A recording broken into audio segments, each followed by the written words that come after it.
So this is now day 4 sa aming cruise experience.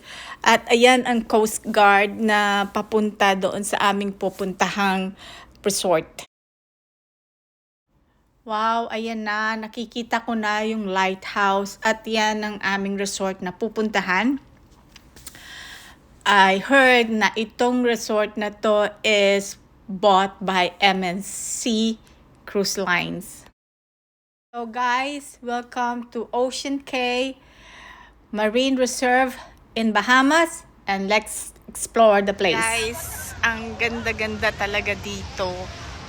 Tingnan nyo naman ang paligid. Oh.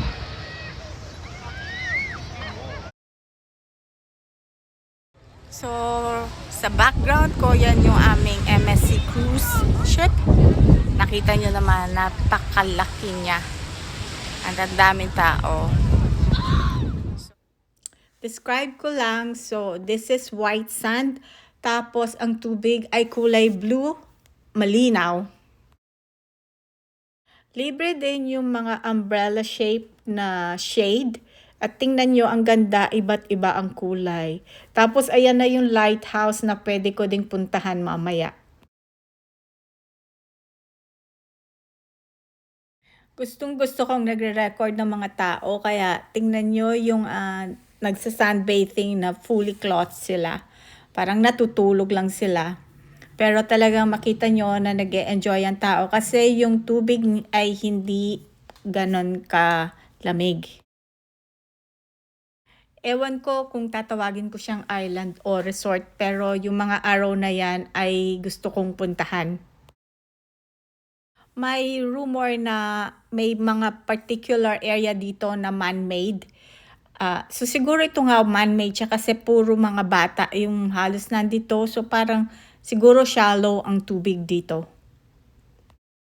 Ang lumalakad ako, yung iba naman, ayan may nagva-volleyball pa dito. Ayan, mayroong tulay. So tawirin natin at tingnan natin kung ano naman after the tulay. Parang mas marami yatang tent doon na kulay puro puti. So, tingnan natin.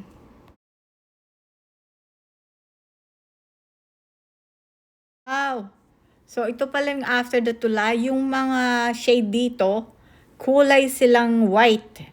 Pero palagay ko, inuupahan nila to. So, more people are also swimming here. And it's also shallow. Maraming naglalaro. I think itong portion na to is parang more like family friendly. So tignan ko naman yung mga tanim na mga trees doon kasi wala nang tubig. Actually may mga hintayan na mga para sa mga pasahero na ayaw nang lumakad. Meron silang ino-offer na free rides dito. Narating ko na yung dulo ng resort at yung mga tanim parang sa Philippines na tall trees. Maganda at mahangin. Ang itim ko na! Pero ang ganda. Ganda-ganda pa rin niya. Ayan. Ayan. Woo! Gaway, salamat sa nag-subscribe sa aking YouTube video. Till next time.